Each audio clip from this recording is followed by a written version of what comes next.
Hi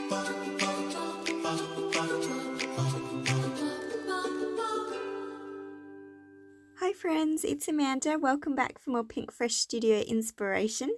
And today I'm using the fabulous new Holiday Dear cut file. And I've decided to keep mine inset, and I'm actually going to paint it up with the liquid watercolors. And I'm using the gorgeous licorice color here. And I'm just going to start with it as a pure black to highlight the eye and nose. So just using a really fine brush to paint that in, and I've just used white cardstock. It's nothing fancy, just a simple yeah, basic cardstock, and I'm just going to add that little touch there, and then I'm going to add a bit more water in a moment and paint up my deer in the lovely sort of grey tones, very similar to some of the ephemera in the Home for the Holidays collection. So there we go, lots of water. You want a little bit in there. There we go, just testing, make sure I'm happy with the depth of colour.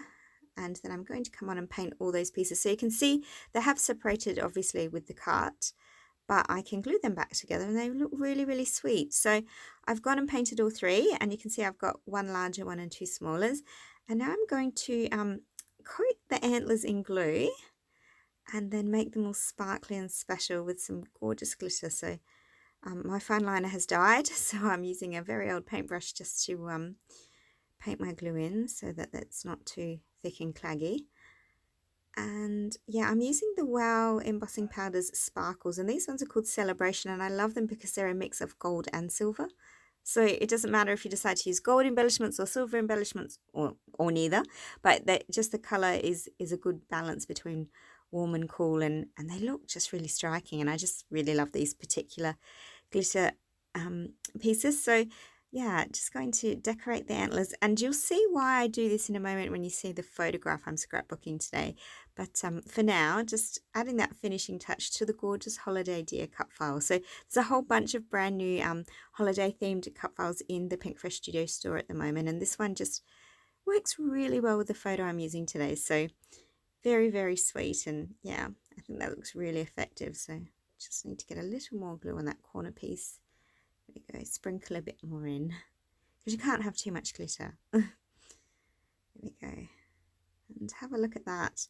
Look at all that shimmer and sparkle, they're gorgeous. So going to do that to all of them, leave them aside to dry. And then I loved this paper. It's actually the reverse side of mistletoe, which is of course really gorgeous, but I loved the hints of green and blue and that really deep warmer yellow, and I just thought, you know what, I just want to use this paper today. So going to trim that off and use that as my 12 by 12 base, and then I'm going to add some cardstock colours to it as well, because I really want to bring out the green and the blue in that paper. So I'm going to trim just some plain cardstock now. So that's, I think it's, I don't even know what blue it is, just one of those paler blues. And I'm going to trim that down by an inch on each side, so it's down to an 11-inch piece, or 11-inch square I should say. And there we go. So that's going to be to bring out a bit more of that blue in that paper, and you can see that borders it lovely. And then I'm going to do a similar effect again, this time cutting to 1.5 inches off each of the lengths, and yeah, using that beautiful spearmint green colour. So just taking 1.5 inches off the length and the width. So I've got a 1/2 inch difference between, yeah, the spearmint and that lovely blue. That looks really pretty already. And you can see how bringing out those different colours in the paper really makes the paper change.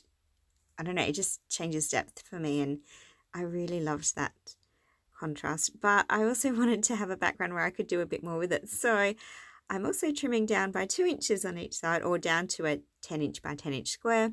Beautiful sheet of smooth white cardstock. And I'm using this thicker one just because I'm going to do some beautiful inking work on this as well, and I just wanted something that I didn't have to gesso and muck around with. So just making sure I've cut that the right size, measuring it up. Yes. Sometimes I cut and then go, whoops. Do you have those moments sometimes when you're just so distracted and you forget what you're doing? Sometimes I just have to check myself. So a 10-inch square in the white smooth cardstock, and you get this lovely effect. And look at that, didn't that green and blue base, just that little trim on the border, make all the difference to that beautiful pattern paper? It's just brought those colors out, and really, yeah, I think it's just going to be so pretty. And I do love that blue, and it made me think of Sky Blue, our gorgeous liquid watercolor and stamping ink color as well. So it's going to feature a lot in my page today. But just popping in my reindeer, and yeah, they're the photos. And now you can see why I needed glitter on the reindeer antlers, because of course she's being very silly wearing that reindeer mask that her brother made, and she was being quite fun and playful. And of course the antlers on the mask are full of thick glitter, and it's just, oh dear, what a silly moment. And it was just a fun moment, and I just thought this was the perfect way to scrapbook this one. So yeah, and I'm going to use 2 photos. I've printed them at different sizes only because, of course, with having a slightly smaller base to work on now, because I'm now down to a 10-inch size for the actual layout itself, I just thought having the 2 larger photos would be too much. So the main photo is, of course, large, and then the lesser photo a bit smaller, but definitely one that's going to be really fun. So I like that, but I feel like through that section there I need some color, and this is where I'm going to come in with that gorgeous sky blue. So I'm going to set that to the side. I grabbed out the Geo Floral frame. I really love this die cut, and the standalone dies are a favorite of mine. I've cut that very unevenly because it's on scrap paper, so it's not on good cardstock, it's just a bit of scrap paper. And I've gone and grabbed the sky blue in the Fabulous Premium Die inks, and I'm just going to stamp over that. And I'm doing it this way. I know some people say, oh, you could use a blending tool, it would work much better. If I use a blending tool, I find it works really well and you get a really dark color. I want this to be quite subtle, and I found that when you do it this way, it's a lot lighter. And you know, if you're a bit heavy-handed like me at times, and you do get distracted easily, you're not going to have the problem of too much color, because it's easy to come in and add more. It's very difficult to take it away once it's on. So I like this approach. The other reason is because I'm actually going to use that scrap paper as well. So even though it looks like I've got a really messy die that's just been poorly cut, there's a lot of use to this. So stick around for how I'm going to use it. But for now, just going in and, yeah, almost on a diagonal, adding lots and lots of those stenciled effects with the geofloral background die. And it is subtle, like it's really soft, but then on some of them I do go over a few more times so I get more of a print. But I love that gentle hint of color, because sometimes, you know, you can get a bit worried about adding too much color, and I think sometimes some mixed media pages are amazing with lots of color, and other times they become the page. And for me, it's always about scrapbooking the photograph and the story, and I want to support the photograph and the story, not take away from it. So yeah, so that's how it looks now. You can see, and the reason I chose that Geo Floral frame, you can see the actual florals themselves look quite like snowflakes, and I really liked that idea. So this is what I wanted to do with the frame. So I'm cutting out all these pieces now, and this is also why it was good to stamp it this way, because now I've got all these beautiful toned snowflake die cuts on the side as well. So really maximizing that die. I've gone and stuck down those base papers and just popping that layer of white cardstock on now as well. So everything's glued down. Going to speed it all up because of course you've seen me sort of do a rough plan, and it's a bit boring watching me arrange and rearrange and fuss over pieces, but you can see how effective these stamped die cut pieces look now, and aren't they stunning? So I've got lots of snowflakes, and again really drawing on the blue, which was perhaps a minor color in that paper, but definitely bringing it out. Fussy cut out some of those trees from the gorgeous paper there as well, and look at them, they're just adding that extra pop of grey and blue to the page. So having lots of that grey and blue, and then I realised I needed that hint of yellow to come back from the paper as well. So I have gone in back to my photograph with some of that lovely yellow. I've got the ornament die cut at the top, and I've picked out some beautiful jewels from the Essentials mix that are in that lovely yellow as well. It's almost like a marigold yellow. It's quite deep and it's very, very pretty. And picking out some pieces that I can, yeah, so now I've got those 3 pops of yellow, and it's just balancing my page beautifully. So it's a lovely diagonal design.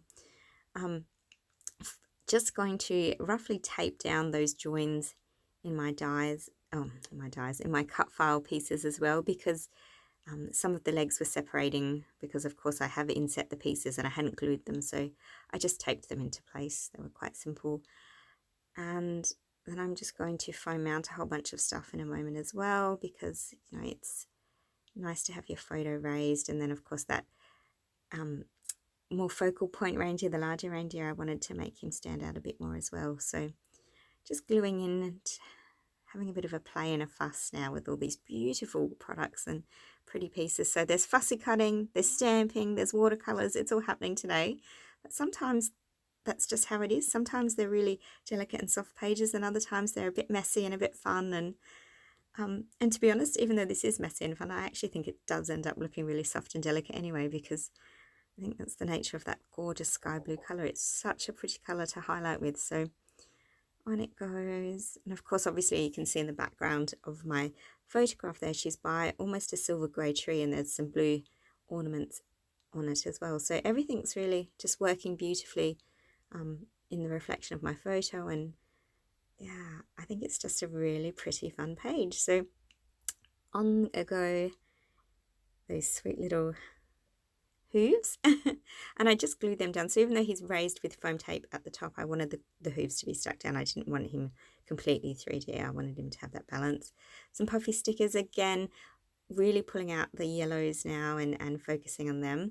I wanted to add a title, but of course the stickers, the puffy alphas, are white, so to balance them and so you could see them, I bring out the sky blue in the liquid watercolors as well. So lots of sky blue today. Really is my beautiful favorite color at the moment. And then I'll add a few splatters while I've got it handy, so just covering things up and adding those splatters and letting it settle. And I've gone and dried it off camera so I can put my title in now, and it says "Oh dear" because oh dear, what a silly moment and so much fun. So got that in place and sticking everything down. And as you can see, at this point I've decided that I'm not using my second photo. I don't really know why. I think I just put it to the side and completely forgot about it. And then I finished the layout and went, oh, I do that a lot actually. I do print more photos and then I tend to use one because it tells the story so well. But I think all in all it turned out beautiful. There's lots of gorgeous close-ups coming for you now. If you do have questions or comments, please don't hesitate to pop them down below and I'll do my best to get back to you. Thanks so much for watching and have a wonderful happy arty days. Bye.